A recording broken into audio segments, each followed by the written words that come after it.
இப்பொழுது நம்முடைய பள்ளி வளாகத்தில் இருக்கக்கூடிய லயன்ஸ் கிளப் கட்டுக்கல ஹைடெக் கிளப் இருக்குல்ல, அந்த பில்டிங் கட்டி கொடுத்ததிலே பெரும்பங்கு வகித்தவர். இன்றும் அது நம்முடைய பயன்பாட்டில ரொம்ப முக்கியத்துவம் வாய்ந்ததாக இருக்கிறது. நம்முடைய அன்பையும் பாராட்டுகளையும் தெரிவிக்கும் விதமாக கரபேச மொழிப்பை நம்முடைய நன்றிகளை தெரிவிப்போம். அதை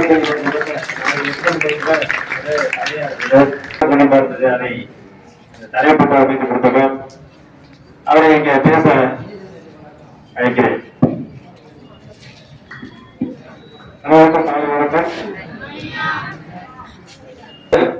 என்னோட என் பேட்ச்ல படிச்ச நண்பர் வந்து இன்னைக்கு நம்ம ஸ்கூல்ல வந்து டீச்சராகவே இங்க ஜாயின் பண்றாரு. யாருமே நாங்க சோட போல எதுக்காக சொல்ல வரோம்னா, அரசாங்க பள்ளியில எல்லாருமே வந்து சாதாரணமான விஷயம் கிடையாது.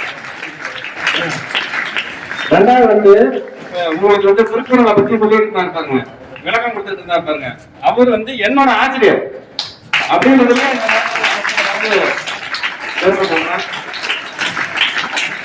படிப்பு பிரைவேட் பள்ளியா அரசாங்க பள்ளியா அப்படின்றத பத்திலாம் எதுவும் இல்லை. அந்த பள்ளிக்கு நம்ம எங்க படிக்கிறோம், நம்ம ஆசிரியர்கள் எப்படி இருக்காங்க, நம்ம கற்றுக் கொடுக்குறவங்க எப்படி இருக்காங்க, உங்களுக்காக டெலிகேட் பண்றதுக்கு தயாரா இருப்பாங்க. அரசாங்க ஆசிரியர்கள் மட்டும், அதாவது கவர்மெண்ட் ஸ்கூல்ல ஒர்க் பண்ற டீச்சர்ஸ் மட்டும், நான் டீச்சர்ஸ் யாரையுமே தர சொல்லல. அதுக்கு குறிப்பா அரசாங்க பள்ளியில இருக்கக்கூடிய ஆசிரியர்கள் வந்து எப்பயுமே நம்மளை ஊக்கப்படுத்திட்டே இருப்பாங்க. ஏன்னா நம்ம மாணவன் வந்து முன்னுக்கு வரணும், அவங்களுக்கு பேர் கிடைக்கணும்ன்றதுக்காக இல்ல, உங்களை வந்து ஒரு நல்ல நிலைக்கு கொண்டு போகணும்னு படிக்கக்கூடிய ஒரே ஆசிரியர்கள் வந்து அரசாங்க பள்ளியில் இருக்கக்கூடிய ஆசிரியர்கள் மட்டும்தான் அப்படின்றதுல வந்து இந்த நாட்டுல சொல்லிக் கொண்டதில் பெருமை கொள்றேன்.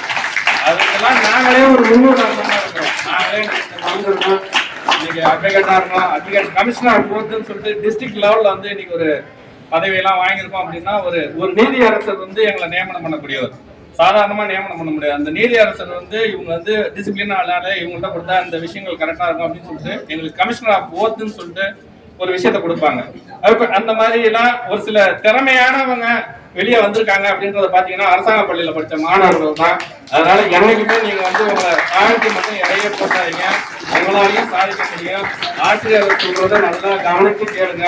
இன்னைக்கு ஐயா வந்து திருக்குறள் புக்கை வந்து தொகுத்து வழங்கியிருக்காரு. அவரோட கட்டுரையை பிரிச்சு கொடுக்கணும்னு நினைக்கிறாரு, அதை கொடுப்பாரு, அதையும் படிங்க. அதே மாதிரி தலைமை ஆசிரியர் பத்தி சொல்லணும்னா, நாங்க எது செய்தாலும் சார் செய்யுங்க சார், வாங்க சார், பண்ணுங்க சார், போங்க சார் வந்து அந்த பாசிட்டிவான வைப்ரேஷன் எப்ப பேசினாலுமே சரி. இன்னைக்கு கூட யதார்த்தமா போன் பண்ணி சொன்னேன், நீங்க வாங்க சார், உடனே வந்துடலாம் சார், பிரேயர்ல கலந்துக்கலாம் சார், செய்துக்கலாம் சார் அப்படின்னு சொல்லிட்டு எங்களை எப்பயுமே மோட்டிவேட் பண்ணக்கூடிய ஒரு தலைமை ஆசிரியர். அவருக்கும் இந்த மேலும் படிச்சு நீங்க சம்பாதிக்கக்கூடிய காலகட்டத்துல ஒன்றும் பெருசாலாம் நீங்க பண்ற தேவையில்ல. இந்த ஸ்கூல்ல நம்ம படிச்சோம் வந்தோம் போன, கவர்மெண்ட்ல நிறைய ஃபண்ட் இருக்கு. ஆனா நம்மளால முடிஞ்சதை ஏதாவது இந்த பள்ளிக்கு செய்யணும் அப்படின்றத எண்ணிக்கொள்ளுங்க மனசுல. ஒரு 100 ரூபா சம்பாதிச்சீங்கன்னா 10 ரூபா எடுத்து வைங்க, ஒன்னும் அதிகமா தேவையில்ல. நான் பள்ளிக்கு மட்டுமே சொல்லல, சேவைக்குன்னு ஒரு 10 ரூபா எடுத்து வைங்க. அந்த 10 ரூபாவை தனித்தனியா ஒரு மாசத்துக்குமே இன்னைக்கு நம்ம 100 ரூபா சம்பாதிச்சோம், இதுல இருந்து இன்னைக்கு ஒரு 10 ரூபா எடுத்து வச்சோம், நான் 20 ரூபா எடுத்து வைக்கக்கூடிய ஆளு. நான் உங்களுக்கு வந்து சொல்றேன், ஒரு 10 ரூபா எடுத்து வச்சீங்கன்னா அந்த 10 ரூபா திரும்பி பாருங்க, 1 மாசமோ 2 மாசமோ 3 மாசமோ கழிச்சு திரும்பி பாருங்க, அது ஒரு தொகையா இருக்கும். அந்த தொகையில யாருக்காவது பயனுள்ள மாதிரி, ஸ்கூலுக்கு தான் பண்ணணும்னு அவசியம் கிடையாது. ஒரு ஏழை மாணவன் யாரா இருக்காங்க, அப்பா அம்மா இல்லாம இருக்காங்க, அந்த மாதிரி மாணவனுக்கு வந்து கைடு வாங்கி கொடுக்கறது, புக்ஸ் வாங்கி கொடுக்கறது, துணிமணி வாங்கி கொடுக்கறது, இந்த மாதிரி விஷயங்களை கூட நீங்க நிறைய செய்யலாம். ஒரு 10 பேருக்கு நம்மளால இருக்கக்கூடிய காசு எடுத்து, ஒரு பிறந்த நாள், வீட்டுல அப்பா அம்மாவுக்கு திருமண நாள், நம்ம தங்கச்சி பிறந்த நாள், கூட பிறந்தவங்க பிறந்த நாள், அப்படி வர்றப்போ ஒரு 10 சாப்பாடு அதிகமான ஒரு 5 இட்லி வாங்குங்க. உங்களால முடியறத சொல்றேன், உங்க கையில சேர்ந்திருக்க பணத்தை வச்சு சொல்றேன். பெரிய கோயில் வாசல்ல போனீங்கன்னா ஏகப்பட்ட பேர் இருக்காங்க, ரொம்ப முடியாதவங்க நிறைய பேர் இருக்காங்க. கொடுத்தீங்கன்னா அன்பா உங்க கண்ணு முன்னாடியே சாப்பிடுவாங்க. சோ உங்களால முடியக்கூடிய சிறு சிறு சேவைகளை செய்யுங்க.